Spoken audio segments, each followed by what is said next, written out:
Kwankwaso-led government that will actualize this for Nigeria. What we have achieved in Kano State in terms of girl-child education, women empowerment, maternal health, and well-being has made Kano one of the most women-friendly states in the country. Nigerian women must come out to the polling stations in droves to vote for the APC in the next general election.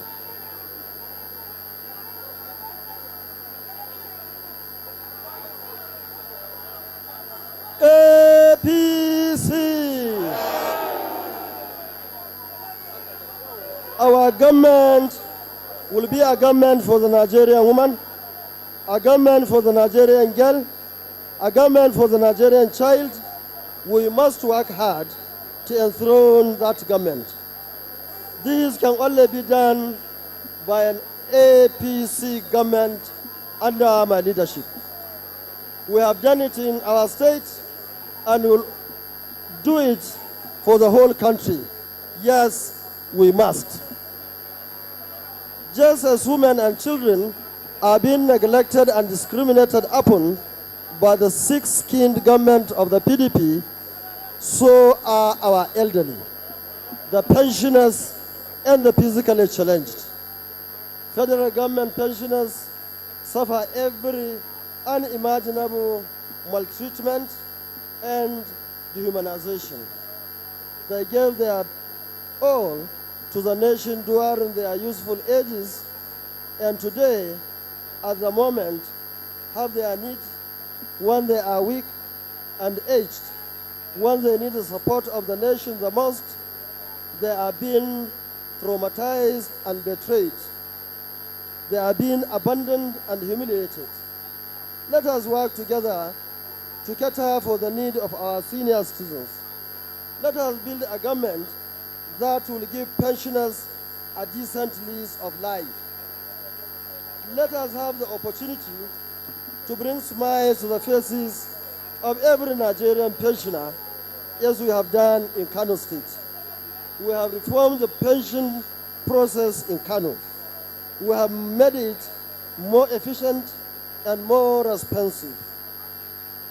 And we have increased the pension by more than 4,000%. Distinguished compatriots, we must have a policy that will index the pension of Nigerian retirees to the prevailing conditions of service of serving employees. We cannot afford to be paying our pensioners a starvation pension, thereby condemning them to poverty and destitution. We must give them a decent life. Yes, we must. Mr. Chairman, our country has never had a coherent policy for the elderly and for citizens with special needs. Governments do nothing to treat them as beggars and burdens. Governments do nothing but treat them as beggars and destitutes. Their education, their health, their general welfare and being, and their special needs are never attended to or even factored in government plans and operations. We must change this. We must ratify all the relevant United Nations conventions relating to the rights of persons with disabilities. We must put in place a clear policy and mechanism for implementing the provisions of the convention. Let us have a government for all Nigerians. Or let us have a government that will put in place and implement the equal opportunity policy for all Nigerians. Let us have government that will ensure that no one is discriminated upon because of their special needs. That is an APC government. That will be the Kwankwaso administration.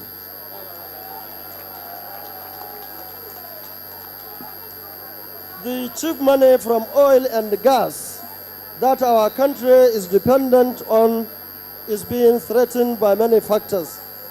The diversification of energy sources by the major energy-consuming nations, the crashing of the price of oil in the international market, the organized oil bunkering and pipeline vandalization, and the finiteness of the resources, etc., etc. We must go beyond the politics of resource control and plan the future of this country carefully and intelligently. That future cannot be built around a finite resource. We must build around resources that are limitless, such as education and agriculture. Let us work together to harness these limitless resources to build a peaceful, united, prosperous, and egalitarian society.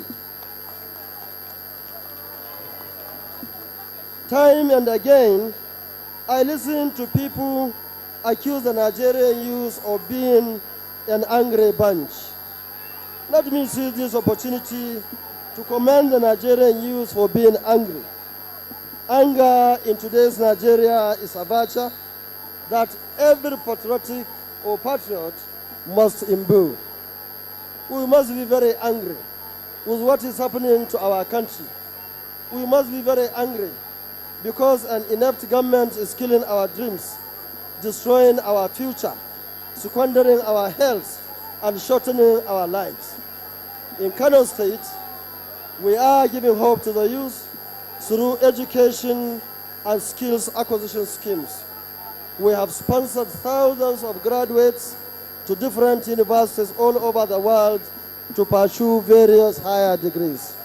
We have sponsored thousands of youth to many institutions all over the country to study for different courses and pursue the careers of their dreams. We have made education free in all public schools, from primary school to secondary to university.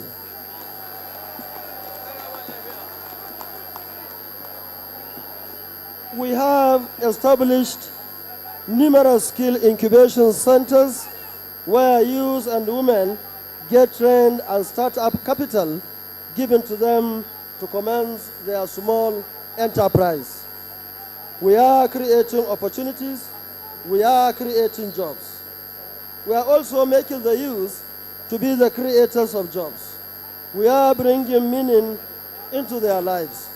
We are the butterfly effects that must be created all over the country.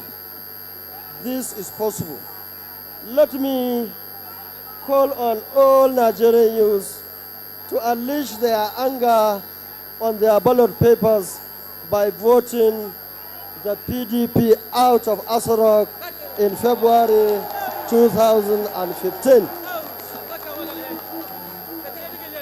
We must vote for the APC to bring change to our nation, to actualize hope, to remove despair and despondency.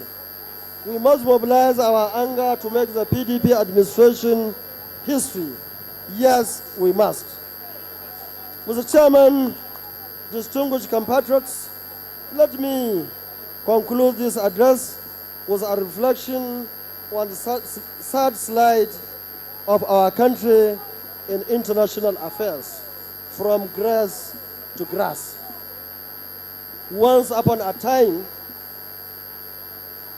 Nigeria stood out as the dawn of Africa's diplomacy and credible global ambassadors of peace and stability, as reflected in our leadership of peacekeeping operations around the globe. Our neighbors in particular looked to us for leadership, support, and at critical times for their existence. Regrettably, Mr. Chairman, today the reverse is the case. We are sadly on our knees looking for aid and cooperation from our neighbors and the international community to preserve our territorial integrity and well-being.